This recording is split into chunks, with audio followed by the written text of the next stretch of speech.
ലോക കേരള സഭ ഉദ്ഘാടനം ചെയ്യണമെന്നാവശ്യപ്പെട്ടുകൊണ്ട് രാജ്ഭവനിലെത്തി ഗവർണറെ ക്ഷണിച്ച പിണറായിയുടെ chief secretary governor Arif Muhammad Khan ആട്ടിപ്പായിച്ച വാർത്തകൾ പുറത്തുവന്നതിന് പിന്നാലെ എന്താണ് ഇതുവരെ ഇല്ലാത്ത ഒരു സ്നേഹം പിണറായിക്ക് ഇപ്പോൾ ഗവർണറോട് എന്നാണ് ജനം ചോദിക്കുന്നത്.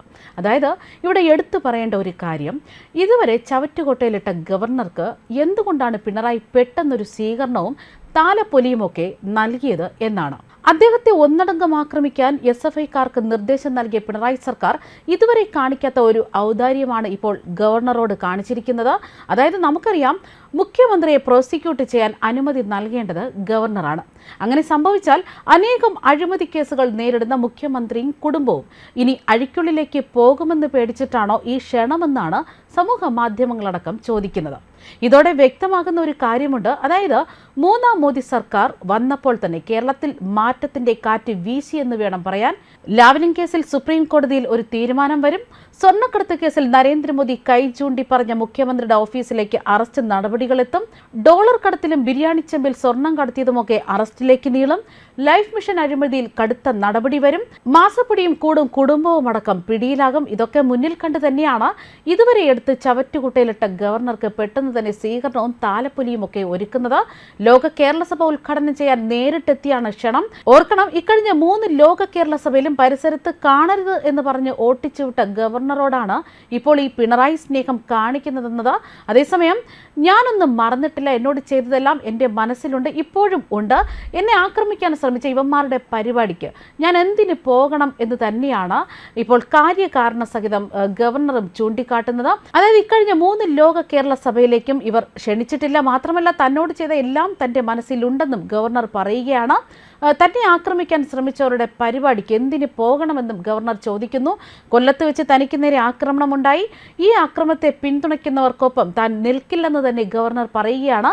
മാത്രമല്ല, അക്രമത്തിൻ്റെയും ബോംബിൻ്റെയും സംസ്കാരത്തെ തിരസ്കരിച്ച കണ്ണൂരിലെ ജനങ്ങളെ താൻ പ്രത്യേകം അഭിനന്ദിക്കുന്നുവെന്നും ഗവർണർ വ്യക്തമാക്കി. അദ്ദേഹം പറയുന്നത് ഇങ്ങനെയാണ്: എന്നെ ആക്രമിക്കാൻ ശ്രമിച്ചവരുടെ പരിപാടിക്ക് ഞാൻ എന്തിന് പോകണം? കൊല്ലത്ത് വെച്ച് എനിക്ക് നേരെ ആക്രമണമുണ്ടായി.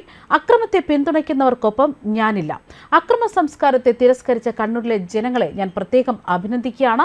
ഇക്കഴിഞ്ഞ ദിവസമാണ് ചീഫ് സെക്രട്ടറി വി വേണു ലോക കേരള സഭ ഉദ്ഘാടനം ചെയ്യണമെന്ന് ആവശ്യപ്പെട്ടുകൊണ്ട് രാജ്ഭവനിലേക്ക് എത്തി ഗവർണറെ ക്ഷണിച്ചത്. എന്നാൽ കടുത്ത ഭാഷയിൽ തന്നെ ചീഫ് സെക്രട്ടറിയെ വിമർശിച്ച് അദ്ദേഹം തിരിച്ചയക്കുകയായിരുന്നു. ലോക കേരള സഭ ഉദ്ഘാടനം ചെയ്യാൻ താൻ ഇല്ല എന്ന് തന്നെ അദ്ദേഹം വ്യക്തമാക്കിയിരുന്നു. അതേസമയം 4ാം ലോക കേരള സഭ 2024 ജൂൺ 13 മുതൽ ജൂൺ 15 വരെ തിരുവനന്തപുരത്ത് നടക്കുകയാണ്. 103 രാജ്യങ്ങളിൽ നിന്നുള്ള പ്രവാസി പ്രതിനിധികളടക്കം പങ്കെടുക്കും. 200ഓളം പ്രത്യേക ക്ഷണിതാക്കളും ഇത്തവണ ഈ സഭയിൽ പങ്കെടുക്കുന്നുണ്ട്. ലോക കേരളം പോർട്ടൽ ലോഞ്ചും മൈഗ്രേഷൻ സർവേ റിപ്പോർട്ടുമാണ് ജൂൺ 13-ന്. എമിഗ്രേഷൻ കരട് ബിൽ 2021, വിദേശ റിക്രൂട്ട്മെന്റ് പ്രോഗ്രാമുകൾ, സുസ്ഥിര പുനരധിവാസം, നൂതന ആശയങ്ങൾ, കുടിയേറ്റത്തിലെ ദുർബല കണ്ണികളും സുരക്ഷയും, നവതൊഴിൽ അവസരങ്ങളും നൈപുണ്യ വികസനവും, കേരള വികസനം, നവമാതൃകകൾ, വിദേശ രാജ്യങ്ങളിലെ മാറുന്ന തൊഴിൽ കുടിയേറ്റ നിയമങ്ങളും, മലയാളി പ്രവാസവും, വിജ്ഞാന സമ്പദ്ഘടനയിലേക്കുള്ള പരിവർത്തനവും പ്രവാസികളും എന്നിങ്ങനെ 8 വിഷയങ്ങളിൽ അവതരണങ്ങൾ നടക്കും. ഇതിനോടൊപ്പം തന്നെ 7 മേഖലാടിസ്ഥാനത്തിലുള്ള ചർച്ചകളടക്കം സംഘടിപ്പിക്കുന്നുണ്ട്.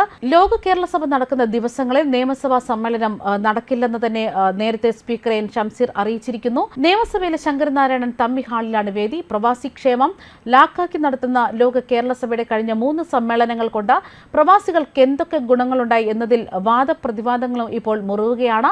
രാഷ്ട്രീയവൽക്കരണം കാരണം ലോക കേരള സഭയുടെ സാന്നിധ്യം നഷ്ടമാണെന്നും അംഗങ്ങളെ തിരഞ്ഞെടുക്കുന്ന മാനദണ്ഡങ്ങൾ പോലും അജ്ഞാതമെന്നും ആരോപണം ഉയരുകയാണ്. എന്നാൽ പ്രവാസികളുടെ ഉന്നമനവും ക്ഷേമവും ലക്ഷ്യമിട്ട് നിരവധി പദ്ധതികൾ നടപ്പാക്കിയെന്നാണ് സർക്കാർ അവകാശപ്പെടുന്നത്. ന്യൂസ് ഡെസ്ക് കർമ്മ ന്യൂസ്.